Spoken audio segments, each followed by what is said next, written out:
Olá, gente! Estamos aqui para mais uma dica dos produtos da XFAC.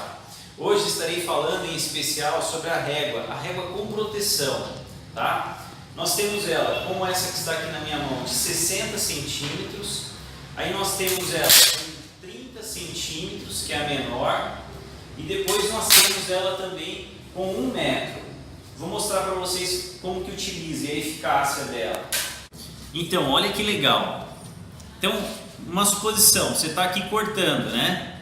Começou lá a fazer o corte e tal. O que mais acontece, às vezes você aplicando muita força, você deixar escapar. Ó, vem aqui, escapa para vir na mão, no dedo.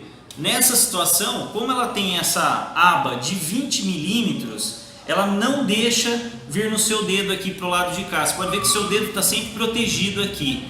Olha que régua super legal. E aí vai ser ela em 60 centímetros, 30 centímetros e 1 metro. E aqui, ó que legal. Aqui a gente vai te mostrar certinho que essa parte aqui, ó, essa aba é realmente a proteção. Olha que joia.